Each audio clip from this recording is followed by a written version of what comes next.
Advocate AP Singh, इन्हें आपने हाल ही में विवादित भोले बाबा के बचाव में आते हुए देखा होगा, पर विवादों और वकील अजय प्रकाश सिंह उर्फ एपी सिंह का विवादों से पुराना नाता है। इस केस से पहले उन्होंने सीमा हैदर की मुखालफत की थी, पर मीडिया में इनके नाम ने सबसे पहले जगह तब बनाई थी जब उन्होंने कुख्यात निर्भया मामले में आरोपियों का मुकदमा लड़ा था। ये तो हुई एक झलक। अगर उन्हें हम बेहतर तरीके से जानेंगे तो आप उनका जीवन सफर वाकई में काफी रोचक पाया गया था। तो जानते हैं आखिर एपी सिंह कौन है। एडवोकेट एपी सिंह का जन्म 1972 में दिल्ली में हुआ था। उन्होंने अपनी पढ़ाई दिल्ली विश्वविद्यालय से पूरी की थी, जिसके बाद उन्होंने लखनऊ विश्वविद्यालय से अपनी कानून की पढ़ाई पूरी की। एलएलबी की डिग्री भी उन्होंने प्राप्त की थी। इसके अलावा उन्होंने यूनिवर्सिटी ऑफ कैलिफोर्निया से क्रिमिनोलॉजी में डॉक्टरेट की उपलब्धि भी पाई थी। बता दें कि साल 1998 से लखनऊ की बार एसोसिएशन और अदालत से सक्रिय वह हो चुके थे। पर कहते हैं सिंह की कानून के क्षेत्र में शुरुआत विवादित गॉडमैन चंद्रस्वामी के मुकदमों से हुई। दरअसल साल 1997 में जब वो एक ट्रेनी लॉयर थे, तब उन्होंने सबसे पहले चंद्रस्वामी का मुकदमा लड़ा था।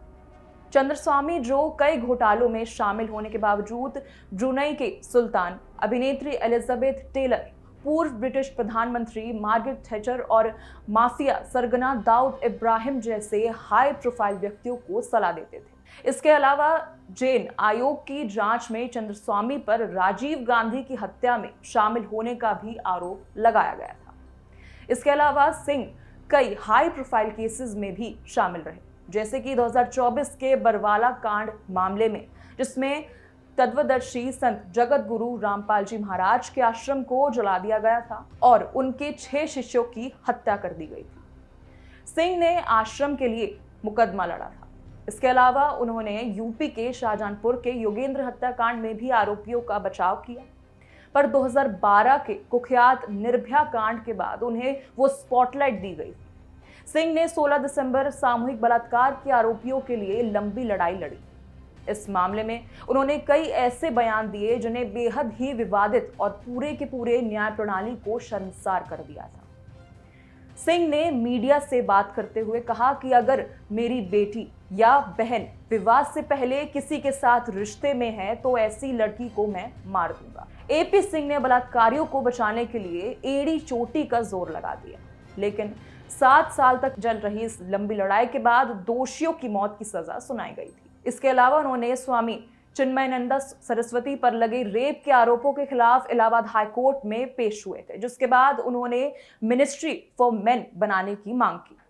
इसका दावा था कि भारत में हर दिन 50 से 175 पुरुष अपनी जान ले लेते हैं, जिसमें से उनके मुताबिक अमूमन वजह उन पुरुषों के जीवन में रही महिलाएं होती। इसके बाद उन्होंने 2020 में हुए हाथरस में कुख्यात बलात्कारियों का मुकदमा लड़ा और मीडिया से बात करते हुए उन्होंने पीड़ित पर सवाल उठाए।